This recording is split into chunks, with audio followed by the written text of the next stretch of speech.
Right then, folks, welcome back to another episode of the Liverpool Complete Playthrough Series. If you're enjoying it so far, drop a like. I mean, not this video, I mean the series in general. So today then, as mentioned yesterday, we're going to get a game in against AC Milan and see how we fare. It's our last pre-season fixture before the season kicks off with a game against West Ham United. Now, Milan have been through a tricky time. They're a team, actually, that I consider doing this series with. Maybe a future series could be done with Milan. They're interesting. A lot of youth prospects in there and some sort of recognisable names as well. You look at players like Montalivo, for example, who's been around the block a little bit, hasn't he? Kazuki Honda, another one. And yeah, it's a game that actually I'm going to take semi-seriously. Like, I'd say our pre-season form has been really good. I didn't play any of these games. I want us to progress a little bit without playing sort of 6 friendlies to start a series. So we'll see if we get on against Milan. Team-wise, I think we're going to attempt to start our strongest lineup and then work from there. See how this system operates. And yeah, first of all, before we carry on, I'm going to have to pick the bench. So we'll go ahead and do that. I've just noticed we've only got one goalkeeper, which is a bit of a nuisance. Oh, yeah, forget it. We'll play without a goalkeeper. I trust Simon Mignolet will be fine. I'm now noticing, though, with 5 injuries, our squad is a little thinner than expected, although we do have cover in what seems like every area. That's mainly because James Milner can do everything, so we're fine. So there we are, then. Mignolet, Klein, Lovren, Klavan, Moreno. We've got Emre Can, Henderson, Mane, Coutinho and Roberto Firmino. Of course, last episode, if you do recall, Keita is coming in any second now. Baldo Keita, that'll happen after this game, I assume. I assume he'll be presented at the game. Who knows? Of course, buying him from Serie A as well, so it'll be familiar to AC Milan fans. Now, I think what we're going to do for these games is show it in a close 3D. That's right. Team instructions, remember, were normal tempo, normal closing down, retaining possession, exploiting the right-hand flank with Sadio Mane, and looking for the overlap, and while playing fairly wide. So if those that are interested, they're still the same as they were yesterday. And let's crack on then. Hopefully we can get that Keita deal sorted, and then maybe after this game, work on some other transfers, maybe look at training, maybe look at even sorting some tutoring out for some of our youngsters that are coming through. I want to know if Milan are playing a good side. They're playing I'd say that's a very mix-mashy side. You look at some of the players that aren't playing. That kind of tells its own story. Abati's not in there. Bacca's not in there. Antonelli. Hang on, let's start that again. Antonelli. I do know it. I just say it too quickly. Donnarumma doesn't even start either. They've got Honda, though. They've got some decent players in there. Polly, that is a name I'm sure some of you will recognise. Romagnoli, of course, a player we looked at in a previous episode. And Mina up front. Santi Mina. Not a player I'm overly familiar with. I assume he's on loan for the season. That's interesting. Valencia bought him and then have just loaned him out to AC Milan. Anyway, it's a formation that I'm not sure if our team will cope with. It's an interesting one. Right, let's get this in 3D. Of course, if you'd rather have this in 2D, do leave a comment in the description box. You can't do that. You've not got access to it. In the comment section, let me know if you'd like to see the games in 3D or 2D for this particular series, just this series. But do let me know.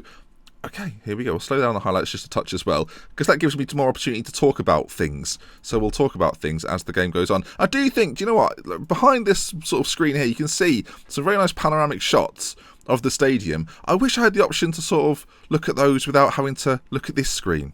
Oh, they just look quite nice, don't they? Anyway, we will take the team talk. We're going to calmly say, this is your chance to impress me. Go out there and win yourself a place in the competitive matches. Show me why you should be in the team. I don't think this is a bad thing to say. I think this is a good thing to say. Of course, we don't have any forward instructions or striker instructions because nobody's playing as a striker. And now this is the opportunity to see the pre-game warm-up stuff. Nice big screen in the corner. This is a home game, so this is technically Anfield. I don't know if this is New Anfield. That's interesting. It just says, well, obviously it's not called New Anfield, but I do wonder. First highlight of the game then is for AC Milan. And hopefully our defensive shape isn't pulled apart too much. Mignolet claims the first one. And that's not a bad start. Mignolet makes a save. That's, for the first thing I get to see, that's quite encouraging a minute in. I'm not going to lie to you. Now, I'm hoping we keep possession well. It's something I'm going to keep an eye on. So far, not so much. Of course, playing standard flexible, it's not the most controlling of partnerships. Okay, we've got another highlight. This is why I'm realising this is different for me. Because ordinarily I would cut out the bits where there's not a highlight. Sadio Mane goes through, exploiting the right flank. Henderson played it through to him. Mane hit the post and it's cleared behind for a corner kick, which Henderson will take. I've just realised actually at this point we've not put our set pieces together. That's something we'll probably do in a moment. Well, by a moment I mean after this game, if I remember, that is. Henderson drives the ball in, not the greatest delivery. Didn't have many options, kind of had to take it on his left foot. Could have cut back and swung it in, but I don't know, half an hour gone. and overall we seem to be dominating in terms of chances created. Now, are they running into our midfielders there? Well, they've got in behind a little bit. Ball's been put in, and it's a header in. Odumandi, Maddy, would that be? Odumadi has scored. It's a decent finish. I mean, he's not really been marked there. I'll be interested to see the highlight again. We've got the behind goal view angle, which is very nice indeed. So the ball comes in, and as it's played in, essentially Klein is just the wrong side of his marker. That could be to do with the fact he's playing as a wing back, and he's playing slightly wider, so he's not in position. As the ball's put in then, it's quite an easy header. Mignolet does an attempt, but what is a Mignolet saving attempt these days? I just realised I cut out a silence. It's weird for me. It'll take a little bit of getting used to at this point, because I want these videos to be a little bit longer as well. I want them to be more thought out. As we get ever closer to half time, nothing's developing. On the stat sheet, they've had more possession, which might mean a little change up for us. We may well go to control and see how our tactic develops within that. I'm not going to get angry. It's a friendly. We're going to calmly say we can still come out with a win tonight. I want them to play well. Sadio Mane looks switched off, which is a bit irritating. I'm tempted to take Mane off attacking for now and exploit both flanks rather than just the right flank. We've got Ojo playing this game, of course, because of an injury. So we might as well try and exploit both, right? It's the middle two that I want to see more from. Firmino and Coutinho, it's the movement from those two that I'm intrigued by. And in fact, I don't know how this will look in the video, but I'm very tempted to put data analyst on. Do you know what, actually? I'm going to put 2D on, just so I can see the movement of the pair of them in our attacking moves. Now, ideally, I would put on longer highlights, but I don't want these videos to be too long. So there's long and then there's long. You know what I mean? The time's ticking away. With 20 minutes to go, we may as well freshen things up a little bit. This is the issue now. We can't really bring on Danny Ings. We can bring Origi on for Mane, because Origi can play on that right side. Milner can come in for Emre Can in the centre. Joel Matip, who is back, nearly back to full fitness, can come in and play alongside Lovren. And then Jorginho and Alden, we'll put him outside. We'll put on the left-hand side for now. Not that he'll play there very often. And we'll take Klein out as well. We'll make a host of changes. We might as well keep people fit, right? So, especially in these early games, we want our starting 11 to be as fit as possible. The players that can usually go on a little bit longer, players like Moreno, Henderson, Coutinho and Firmino maybe should have come off here.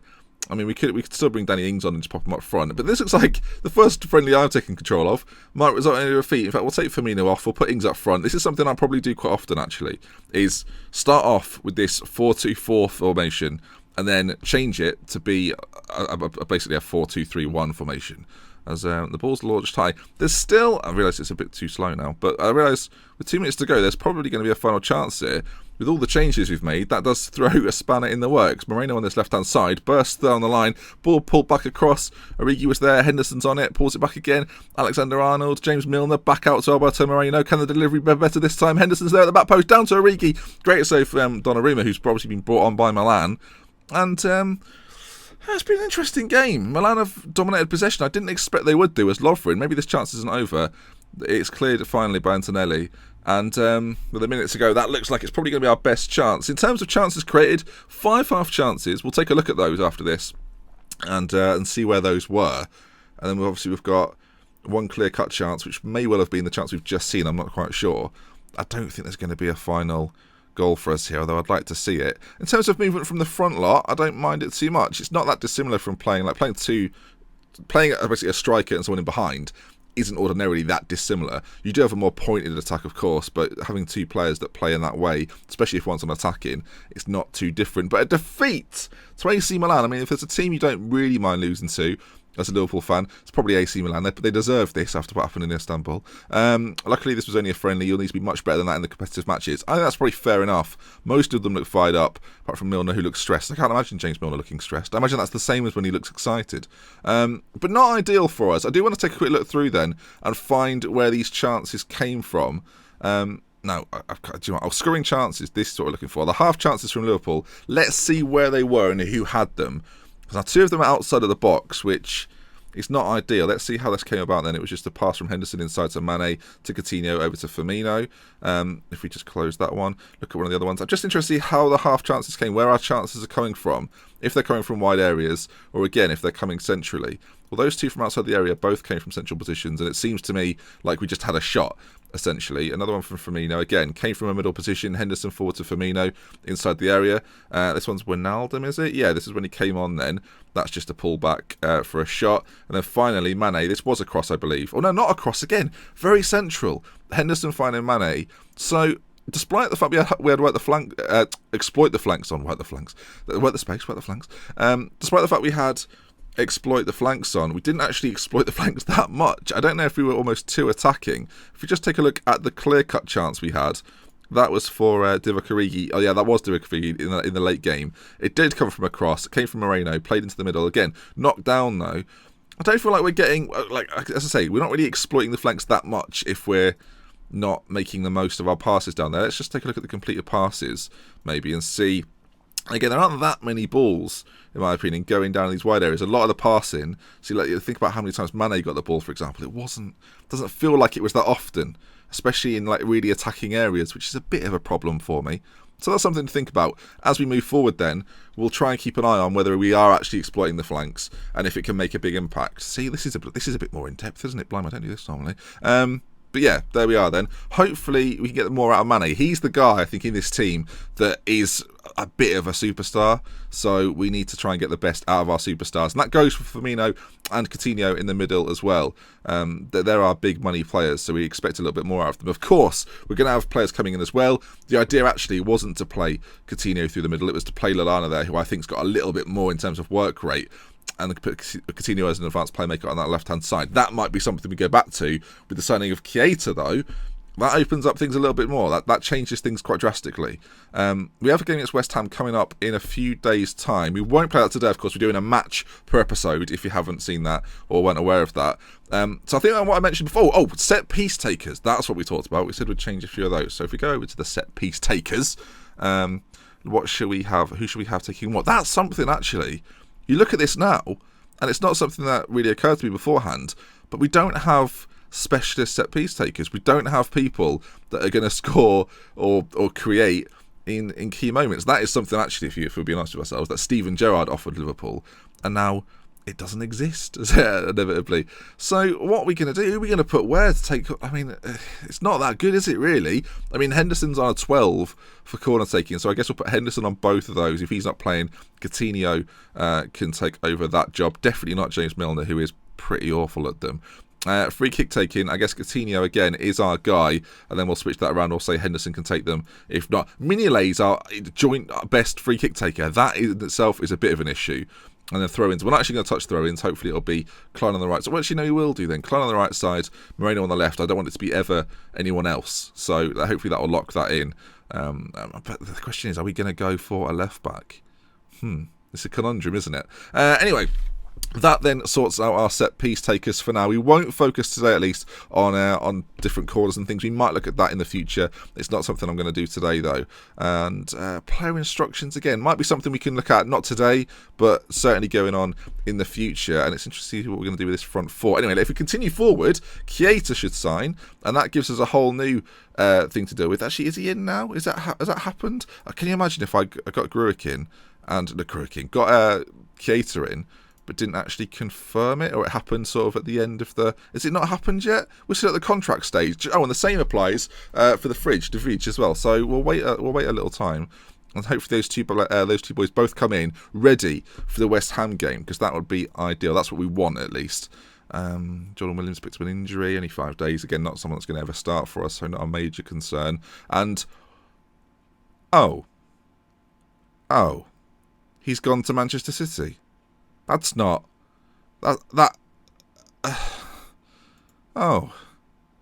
Well, that's a shame, isn't it? That means we're going to have to go back in then for another centre-back. Well, today's episode just got a little bit longer. I won't go all the way through that. We've got Fulham at home in the EFL Cup. Bloody hell. That's a bit annoying. Okay, then. Well, we've lost out. Of course, Michael Keane, if you remember last episode, is more than likely going to go to Chelsea. Name has just popped up on this that I'm interested in. Of course, those that watch Parma will know of Jason Murillo, or Jason Derulo, as I most affectionately called him. Is he the kind of player, though, that will play alongside a Joel Matip and be a bit of a warrior in there? I mean, it depends how much we can get him for. We'll get a little scout report on him and see how that goes. I'll say now, I'm not hugely disappointed. If we start the season with Lovren and Matip, I'm not going to be sitting there going, this is a disaster, what are we going to do? But I do think it's one area. I think defensively is the only area we've really got an issue. I don't think our goalkeepers are particularly strong. They're both good goalkeepers, but are they Champions League caliber goalkeepers?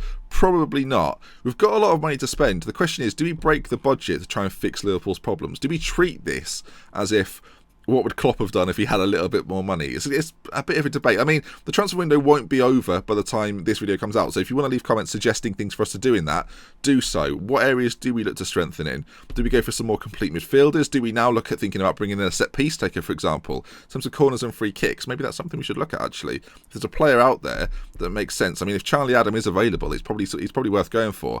In fact, I don't really care what position they play. It's whether they're worth it. Now that's an interesting proposition, isn't it? Bringing in a young English player in James Ward-Prowse, that for those that listen to the podcast to do for the fans, you'll know I'm a big Ward-Prowse fan. Could that be the guy? Or is he too similar to what we have already? Is he basically doing a very similar job that you'd hope Emre Can would do, just Emre Can doesn't have the set piece delivery? Oh, he's wanted as well, Emre Can. Would it be worth selling? I mean, look at the clubs wanting Emre Can right now. Is it worth bringing in a player that suits the system a little bit more, in a player like Ward-Prowse that can play maybe as a deep line playmaker next to Henderson's box-to-box antics? Or is it worth trying to get the best out of Emre Can? I'm thinking the set pieces, genuinely, are something I would like to take more use out of. We've got a huge centre-back. You think about Joel Matip, right, at set pieces. 6'5". We should be trying to make the most of that. He's good at heading. He's the sort of player that will punish teams in the air. So do we make that change? I think we're going to, I think we're going to see how much Ward-Prowse is wanted for, and then maybe not sell Emre Can, maybe keep him around, and maybe end up playing a 3 in the middle, something different. We'll see how this season develops. We've not actually got okay, well, interestingly, Southampton. I mean, I'm going for a Southampton player. I've just realised that I've been doing a little. This is episode 3, and I've gone, we should probably get a Southampton player in. That's quite funny. He's good at set pieces. Right, we'll see how much they want for him. We'll go in straight away with a bid of around 18, 19 million. I think that's probably about fair. 18.5 million, and we'll see what they say. I'm not suggesting prices in this, by the way, because I figure I will just go in for what I think he's worth and not be tempted into suggesting terms for like 32 million when I only want to pay like 24, that kind of thing. Now, interestingly, our assistant manager is suggesting we change our mentality for that next game against West Ham to a more controlled system. They're also suggesting we change the formation. That won't be happening for now, but I think going to controlled fluid is 2 things we should probably do. So tactically, I don't disagree with that at all. I think that's probably the right decision. With Emre Can, he's 15 tackling. I was going to say, do we get in someone a bit more naturally defensively? But probably not needed. And weaknesses, they've changed a little bit. Okay, here we are. The 4-1-2-3 DM wide, a very familiar name, that formation, has been a source of problems, conceding an average of 1 or more chances than their opponents per 65 minutes played whilst using it. Are they just basing this off the Milan game? I'm intrigued. If we look at squad depth, this is something I probably should have done previous. You can see, actually, we're pretty good everywhere. I've got one great striker, which is Roberto Firmino.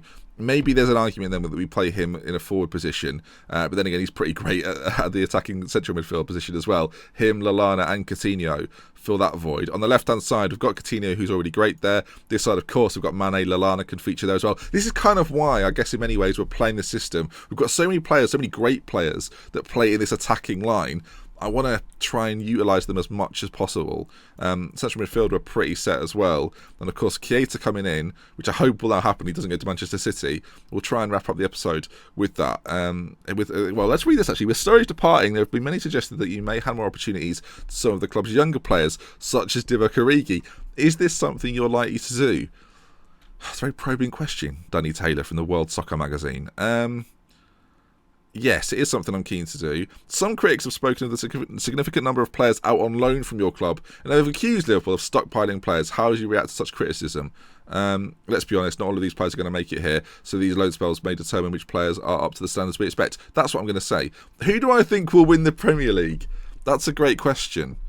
Do I think we will win the Premier League? No, I don't think we'll win the Premier League. Do I just say that we will, though? Let's say that we will. preparation is everything in football these days, and you may feel you know what to expect from West Ham. Can you see them employing any tactical surprises? I feel suitably prepared. I don't really, but I don't want the media to jump on me for that. The opening day of the domestic season is marked out of the calendars of football fans across the country, and after a long, close season, everyone is ready to go. Are you excited? I'm hoping for a good performance and a result to match. Now, we're saying this before the game that we're playing next episode. I feel like I should no comment for the rest of this. Do you think Liverpool can get off to a winning start? Yes, of course I do. Jordan's crucial to the team if he plays well everyone else does. Right, I think that's going to bring us to the end of this episode, though. And of course, what a way to end. Perfect. Balde Keita, Balde, however you want to say it, signed for us £80,000 a week, 28 million fee to begin with. Could rise though to 33 million-ish. So, accept that. It's a good deal. It doesn't hurt our bank balance too much. We've got 175 million. Get him in the team and get him prepared to play. Maybe not play. Maybe feature as a substitute in the first game of the season. It kind of depends on the injury status of some of the other players. Just before we go, we will take a quick look at that actually. So can we now play? Yeah, Lana's still out injured, going to be out for a while. So I think Keita may even get the start in this first game. On that left-hand side, Mane on the right, Mane on the map. Reference game on point. But there we are. I think that's how we're going to line up for the first game of the season against West Ham. And I'll join you for that one tomorrow. If you've enjoyed today's video, then please do leave a like. If you want to see some more, subscribe to the channel. And yeah, hope you have a good morning. Unless you're watching this in the afternoon, then I hope you've had a good afternoon or evening or night time. Shall we end this? Goodbye.